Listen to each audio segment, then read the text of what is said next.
And very happy na I told him, you got a very overwhelming vote as mayor of Davao again. So, masaya sa. Ano po sinabi niya in particular? Nung sinabi niyong tambak ang kanyang panalo?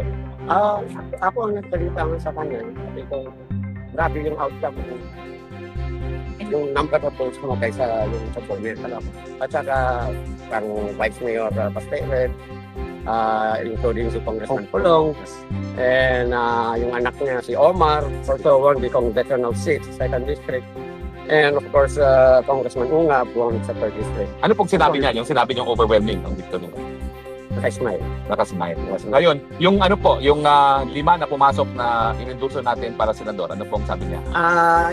Medyo doon na kuhan siya kasi sa senator, sabi ko kasi may mga twist na kukuhan, iba na nag-support ka sa kuhan. Pero sabi ko, overall, do not worry because I think, naman, ang support din nilang kay VP Sara.